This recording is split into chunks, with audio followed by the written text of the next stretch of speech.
Olá pessoal, tudo bem? Galera, na videoaula passada nós falamos sobre quadros de distribuição, tipos de quadro de distribuição e a alimentação elétrica que eles podem ter, que é monofásico 110 ou 220, bifásico 220 ou 127 ou trifásico que pode ser 220 ou 380.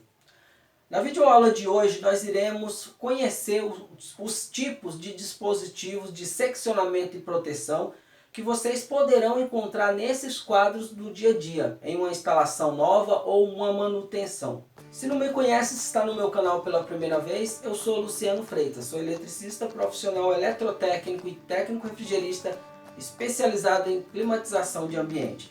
Quero também te convidar para se inscrever aqui no canal, ativar o sininho de notificações e convido a todos para me seguir na minha conta lá no Instagram, onde eu posto diariamente inúmeros vídeos de 1 minuto, 2 minutos e dentro da possibilidade eu ajudo muita gente na solução de algumas dúvidas, né, no dia a dia. Tá? Lá no Instagram você me encontra fácil no @lucianofreitas.oficial. O nome dos principais dispositivos de proteção e seccionamento que vocês precisarão utilizar na montagem de um quadro de distribuição residencial ou poderão encontrar por aí em futuras manutenções. Bora lá? Bom pessoal, os dispositivos de seccionamento mais comuns, né, encontrados nos quadros de distribuição são em especial os disjuntores. Poderia falar seccionadora, poderia falar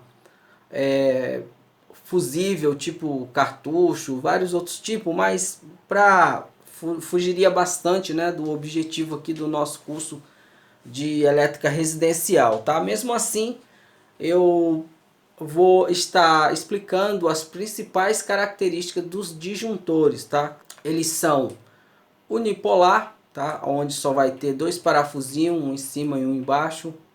Bipolar, onde vai ter dois parafusos em cima, dois embaixo, ou tripolar, onde tem três parafusos em cima e três embaixo. Aqui eu já coloquei essa identificação aqui de terminais, porque existe uma polêmica sobre posição do disjuntor. Se tem lado de linha, lado de carga. De acordo com o fabricante, sem dúvida a linha entra por cima e a carga por baixo. Tá? Alguém pode até falar, mas já coloquei ao contrário e não aconteceu nada. Bom, eu não vou questionar o fabricante. Se ele projetou e está dizendo que a alimentação tem que ir por cima no 1, no 3 e no 5 e a carga sair por baixo no 2, no 4 e no 6, eu não tenho conhecimento técnico para debater com ele, porque é o autor do produto, né? Ele é o inventor, é o projetista. Tá? Então, em regras gerais, sim, o disjuntor tem lado certo. Tá? Geralmente não pode instalar de ponta cabeça e colocar a alimentação embaixo e a carga sair por cima. Tá? Se for o caso de um quadro e os conduítes estão saindo por cima, tá? Você dá a volta aqui, ó, tá? Dá a volta e vai pela lateral e sai por onde precisa. Tá? Mas sempre a alimentação por cima, carga por baixo. Tudo bem? Até por uma questão também de segurança, né? De uma hora dessa a pessoa desliga o disjuntor para fazer uma manutenção e a alimentação está aqui embaixo. Tá? Pega a pessoa de surpresa, pode provocar um acidente talvez até grave. Tudo bem? Tipos de disjuntores, eles podem ser térmico, magnético ou termomagnético. Curvas, né? O que é essas curvas aqui? Tive que corrigir porque tinha sílaba demais. Os disjuntores são encontrados com três características técnicas, que são curva B, curva C e curva D. O que isso significa? Aqui eu tenho um exemplo. A curva B, ele suporta na partida de um equipamento qualquer, de 3 a 5 vezes, né, a sua capacidade nominal. E aqui eu tenho um exemplo. Ó, um disjuntor de 10 amperes, ele suporta uma corrente de partida de até 50 amperes. Mas isso acontece em questão de microsegundo, tá? Por exemplo, é um motor. O motor, para quem não sabe, quando ele parte, né, de acordo com a tabelinha dele, que vem fixada na carcaça do motor, ele fala a corrente de partida. tá? Não é corrente de pico, tá? Corrente de pico é outra coisa. Corrente de partida. Corrente de partida, então tá lá especificando a plena carga, esse motor ele pode na partida ter uma corrente X vezes maior, tá? Então muitas das vezes você coloca, por exemplo, um disjuntor curva B para um motor, né, de 10 amperes, um disjuntor curva B de 10 amperes para um motor que você vê lá, por exemplo, 3 amperes e meio. E aí na hora da partida o disjuntor cai. Aí você, pô, tem algum curto, esse motor está em curto. Não é. É porque a curva do disjuntor, né, o tipo do disjuntor não está apropriado, né, para aquele tipo de carga, entendeu? Então muitas das vezes já aconteceu isso comigo no início da carreira e eu não entendi, achava que era curto-circuito, mas não é, por conta do tipo do disjuntor. Daí o disjuntor de curva C, né, ele pode suportar uma corrente de partida de 5 a 10 vezes. Né? Um exemplo aqui, que um disjuntor de 10 amperes de curva C, né, ele pode suportar até 100 amperes de corrente de partida. E o curva D, que geralmente ele tem ele suporta de 10 a 20 vezes, né? Um exemplo aqui, que um de 10 amperes de curva dele pode suportar até 200 amperes numa curva de partida. São só exemplos, tá? Dificilmente você vai ver um disjuntor de 10 amperes em um motor que tenha isso daqui. Com certeza, se a corrente de partida do motor for a 200 amperes, certamente a corrente nominal dele não vai ser só 10, tá? Isso aqui são só exemplos, tá bom? Aqui, aplicação.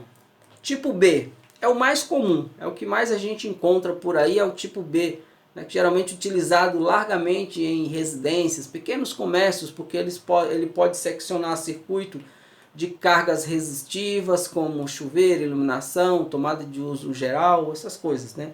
É o mais comum, é o que mais a gente vê por aí. Curva C, tá? Já pode ser utilizada em cargas indutivas do tipo pequenos motores, né? Ar-condicionado, bomba de poço, motor de portão, essas coisas.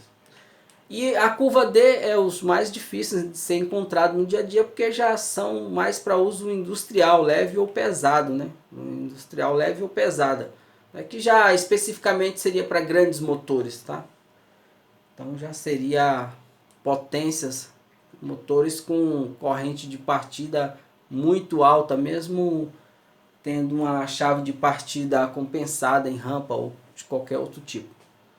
Beleza? Então esse aqui é um dispositivo de seccionamento, tá? Um detalhe também. Um disjuntor não deve ser utilizado para finalidade de manobra, ou seja, você ficar todo dia ou toda hora ligando e desligando um disjuntor, tá? Geralmente ele não é para isso, ele tem que ficar ligado e ficar ligado lá a vida toda, tá? Ou ser desligado só quando vai se fazer uma manutenção. Tá? É comum a gente ver, a maioria dos casos aí, em salões, por exemplo, tem uns disjuntores lá que todo dia a pessoa chega, secciona todos os disjuntores, liga eles, né, para ligar a iluminação, aí no outro dia desliga, então ele não é adequado para essa finalidade. O ideal mesmo é que se tivesse um contator, por exemplo, e uma botoeira que você pudesse deixar sempre os circuitos ligados e o contator seccionaria a alimentação daquele quadro em específico, tá bom? Mas isso até que foge um pouquinho do nosso cursinho básico aqui, mas só para efeito de informação, tudo bem? Agora eu vou estar apagando isso daqui e a gente vai estar falando um pouquinho sobre dispositivo de proteção. Bom, pessoal, os dispositivos de proteção, né, encontrado e que devem ser instalados nos quadros de distribuição, o primeiro deles é o DPS, tá? Que é esse dispositivo aqui. Entretanto, algumas pessoas se deixam enganar achando que porque tem um DPS no quadro de distribuição, os equipamentos eletrônicos estão protegidos, tá? De queima por surto na rede elétrica. Isso não é verdade. Primeiro que o DPS ele tem que suportar a tensão constante da rede. que geralmente é 220, né, no caso aqui da minha região, até 240. Logo, eu não posso, se eu tenho equipamentos em casa 110, eu não posso equipamentos em casa 110 e 220, tá? Então, geralmente, os DPS, eles suportam uma tensão constante de 270 volts. Ele só, em tese, ele só começa a conduzir, né, para a terra quando ultrapassar esse valor de tensão. Agora, veja bem, considere o seguinte, se o teu equipamento for 110, tá? 110 volts, e você colocar e essa tensão, ela está aqui numa tomada, tá? Está numa tomada aqui, 110. Essa tensão começa a se elevar, até que ultrapasse 270, para o DPS está normal. Você concorda que quando essa tensão aqui, que deve ser de 110, quando ela chegar a 150, a 200, esse equipamento já foi danificado? Concorda, não? E se por acaso, considerando a mesma situação, essa mesma tomada, ela é 220, tá? Houve um surto de tensão. Quando essa tensão ultrapassar os 270, que é em tese quando o DPS começa a atuar, esse equipamento, mesmo sendo 220, ele não suporta 270 volts. Tá? De qualquer forma, ele já danificou. Então é ilusório você achar que o DPS vai proteger os equipamentos eletrônicos da casa do teu cliente. Tá? Nunca faça essa promessa. Sem falar que a função... Sem falar que a eficiência do DPS depende diretamente de quê? Né? Do aterramento. Um aterramento eficiente. Tá? Quando na maioria das vezes a gente não tem isso nas residências. Tá? Geralmente tem uma haste de terra que é do padrão de entrada, né? Que é do medidor, que muitas das vezes usa para tudo. E mesmo que utilize uma haste de terra só, tá? Não vai ter uma condutividade dentro das normas, né? Só uma haste de terra não seria o suficiente, o que significa que o DPS mesmo assim não poderia oferecer uma proteção eficiente se ele não tiver um aterramento de acordo com o que manda as normas, né? Em relação à malha de aterramento. Tá? Então assim, o DPS sim, ele é importante, deve ter nos quadros de distribuição, para que no caso de uma descarga atmosférica na rede elétrica da concessionária, tá? Um exemplo, o quadro de distribuição está aqui. E aqui está o DPS e tudo mais. Daqui saem os circuitos terminais, tá? Então vai para as tomadas. De repente aqui, por exemplo, tem um celular carregando, a pessoa está manuseando um celular no momento de uma descarga atmosférica. Essa descarga veio, esse pico de tensão veio. Tá? Então, ao invés dessa corrente alta chegue até esse equipamento, onde poderia até matar uma pessoa, tá? Tendo o DPS ligado a um aterramento eficiente, o excedente vai ser desviado para a terra. Tá? Não vai permitir, o equipamento certamente vai danificar, mas não vai permitir que essa tensão alta chegue até uma tomada, né? Onde tem um equipamento sendo manuseado por uma pessoa. É só para essa finalidade que ele funciona, mas achar que vai proteger equipamento não vai proteger não. Tá? Porque nenhum equipamento que é 110 ou 220 suportaria 270 amperes, e quando, 270 volts, e quando chegar ele já danificou. Tá bom? Mas é obrigatório o uso do DPS, desde que, e a função dele vai ser eficiente ou não, dependendo diretamente da eficiência do aterramento que foi feito. Beleza? Então esse é um dos dispositivos de proteção. O outro é o mais conhecido de todos, que é o DR, né? Ou o IDR, dá no mesmo, que protege as pessoas de choque elétrico, no caso de fuga de corrente, né? De repente tem uma máquina de lavar aqui, ó, por exemplo. Aí aqui dentro solta um fio aqui, solta um fio e fica encostando aqui, ó, na carcaça. Evidentemente qualquer pessoa que chegar aqui iria tomar um choque, né? Então, estando a máquina devidamente aterrada, isso já não, nesse caso, o aterramento já não precisa ser eficiente, tá? Muitas das vezes nem precisa ter aterramento, porque a corrente de fuga que faz com que ele dispare é muito baixa, né? Cerca de, geralmente para uso residencial, é 30 mA, tá? Então ele percebeu 30 mA, né, até uma poça de água no chão já desarmaria, entendeu? Tá? Mas mesmo assim é importante, é necessário que tenha um sistema de aterramento, tá? Isso não dispensa, não quer dizer que tem DR que não tem que ter aterramento.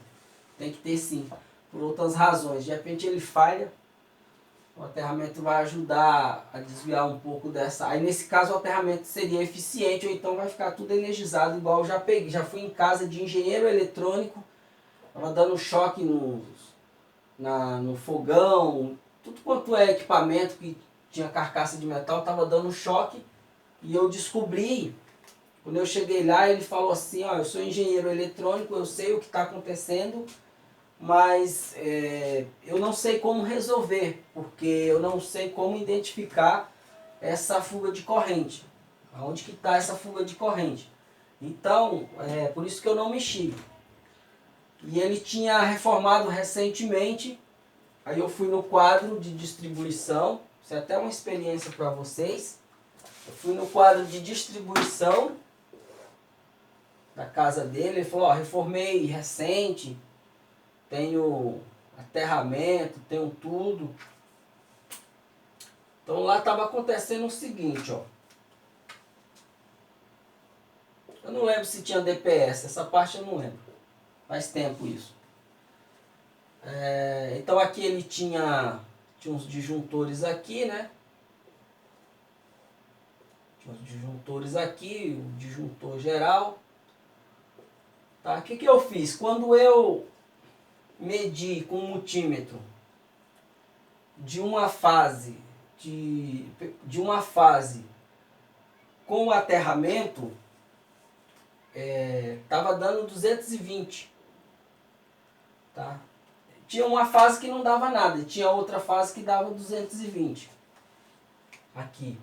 Media fase 1 com aqui não dava nada, fase 2 com barramento de terra dava 220. Aí eu falei para ele, aqui foi feito o sistema de aterramento, foi, reformei recente. O rapaz trocou tudo, o sistema de aterramento está perfeito. Então eu falei para ele. Na verdade eu já falei isso para ele por telefone. Quando ele me ligou, achou meu anúncio na internet, faz anos isso. Deve ter uns 7, 8 anos. Eu já falei por telefone, eu falei, ó, o senhor pode até ter um barramento, pode até ter fio verde, mas é só isso que o senhor tem. Na aterramento o senhor não tem aí. Não, mas foi feito recente, eu vi que o rapaz fez, bateu uma haste terra. Bom, enfim. Aí eu fui lá, o que estava acontecendo?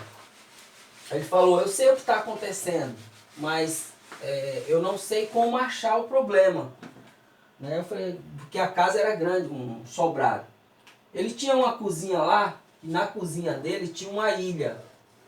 Para quem não sabe o que é ilha, é um balcão que se coloca no centro da cozinha, e aqui geralmente fica um fogão, que você só vê a tampa do fogão por cima. Em cima tem uma chaminé, isso chama-se ilha. Tá? Geralmente tem apartamento, casa de bacana. Então eu falei, ó, o seguinte, eu expliquei para ele, eu falei, ó, o que está acontecendo é o seguinte, tem algum equipamento retornando fase para o barramento, tá? Algum equipamento da casa está retornando fase para o barramento de terra, e o barramento de terra está distribuindo essa fase para todos os equipamentos.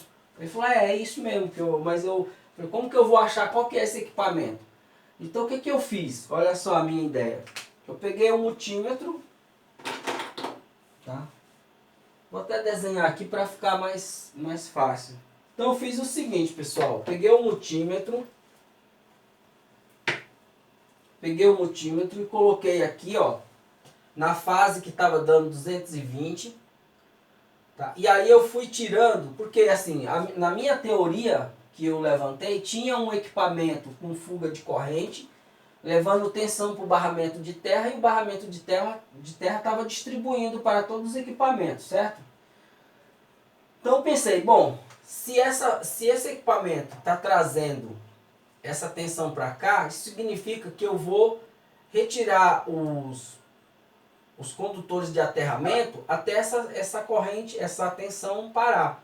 E foi isso que eu fiz. Tinha vários circuitos, não lembro, mas tinha mais de 15. Tá? Então fui tirando um por um. Né? Mantive aqui, tirei esse, nada, tirei esse, nada, tirei esse aqui, nada. Aí quando eu desconectei um aterramento lá, aí zerou aqui. Aí aqui zerou. Falei, opa, então é esse aterramento aqui que está trazendo tensão aqui para o barramento. Né? Agora basta saber de qual circuito é. Tá? Mas vamos saber. O que eu fiz? Reconectei tudo de volta. E aí o que eu fiz? Olha a estratégia que eu usei. Continuei aqui a medir. Né? Tava 220 lá. Aí o que eu fiz? Eu vou estar desligando aqui os disjuntores. Quando eu desligar o circuito desse equipamento que está retornando, vai parar. E assim eu fiz. E a gente falei, você vai vendo aí qual o setor da casa que vai ficando sem energia, iluminação. Aí eu fui desligando. Fui desligando. Quando eu cheguei aqui, em um deles, bipou um equipamento lá na cozinha. E zerou. Eu falei, opa, de onde que é aqui? Liguei de novo. Deu outro bip, era na cozinha. Esse circuito que estava alimentando o equipamento que estava retornando para cá, era na cozinha. Tá? Aí eu falei, opa, esse problema está na cozinha. Aí deixei desligado. Na verdade eu liguei novamente, peguei um fio neutro, né, e cheguei lá nos equipamentos. Com o neutro aqui por fora, medindo na carcaça dos equipamentos da cozinha, da geladeira. Aí quando eu cheguei no fogão, nada. Quando eu cheguei na coifa de metal que tinha em cima, né, achei 127, que eu estava com o neutro aqui. Quando eu encostei, era a coifa que estava com problema. Entendeu? Como estava na garantia, ele falou que deixasse desligado o circuito, que ia acionar a garantia, que tinha comprado já com a instalação incluída. Entendeu? Então foi assim que eu resolvi, né? Então assim, lá não tinha, com certeza não tinha DR, né? Nem precisa eu lembrar disso, porque não tinha, senão teria desarmado. Mas na falta de um DR, no caso desse, se tivesse um aterramento eficiente, o que aconteceria se tivesse um aterramento eficiente? Digamos que esse disjuntor aqui que estava atendendo, eu não lembro a capacidade, mas digamos que fosse de 10 amperes, tá? Se tivesse um aterramento eficiente aqui, essa corrente ela ia drenar para a terra. Ela ia drenar para a terra pelo barramento. Tá? De tal forma, dependendo da eficiência, dependendo da resistividade desse barramento, iria ultrapassar 10 amperes. Aí o disjuntor poderia desligar. Mesmo que o disjuntor não desligasse, mas quando você tem um equipamento, até desviando do foco, né? Já é um assunto de aterramento, mas beleza, vamos lá. Você tem aqui uma máquina de lavar. Tá? Máquina de lavar está conectada a um aterramento eficiente, com a resistividade dentro do que manda as normas. Se acontecer um caso como este aqui, pode ficar energizada a carcaça? Fica. Só que entenda, uma pessoa, ao tocar aqui, ó, a resistividade do corpo da pessoa é infinitamente maior do que essa resistividade aqui, que deve ser menos de 10 ohms. Então, pela natureza das coisas, a corrente sempre vai preferir ir para a terra pelo caminho mais viável. Então a pessoa poderia até levar um choquezinho leve, mas não com a intensidade que levaria num caso como este aqui, entendeu? Por isso que um aterramento eficiente é importante. Tá? Mas isso aí já seria até assunto para uma outra videoaula. Mas voltando ao foco aqui dos dispositivos de proteção, vamos falar ainda sobre o DR, como é que ele funciona. O DR ele tem um dispositivo dentro dele, não vou esmiuçar, mas enfim. Digamos que aqui tem uma carga, vamos novamente usar aqui o exemplo da máquina de lavar.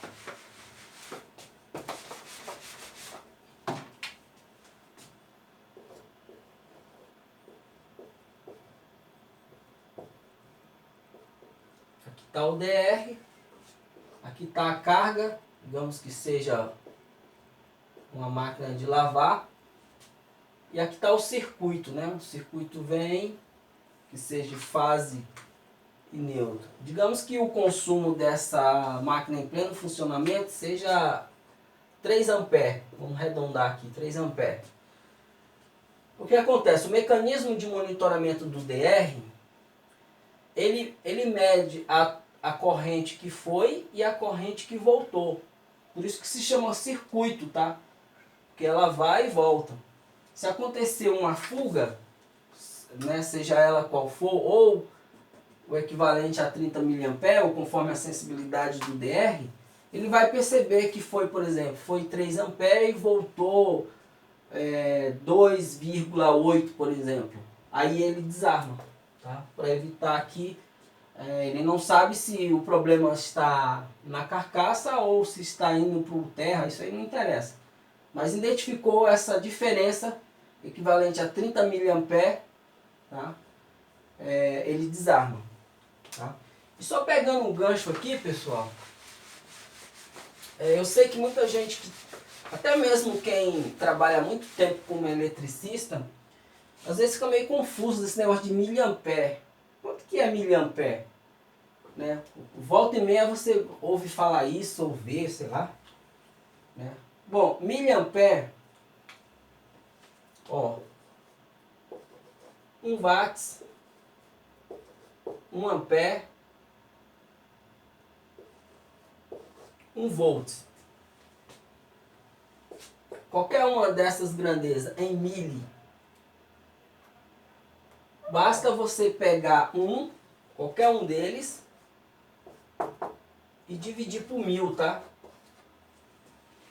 Que aí você vai ter 0,01.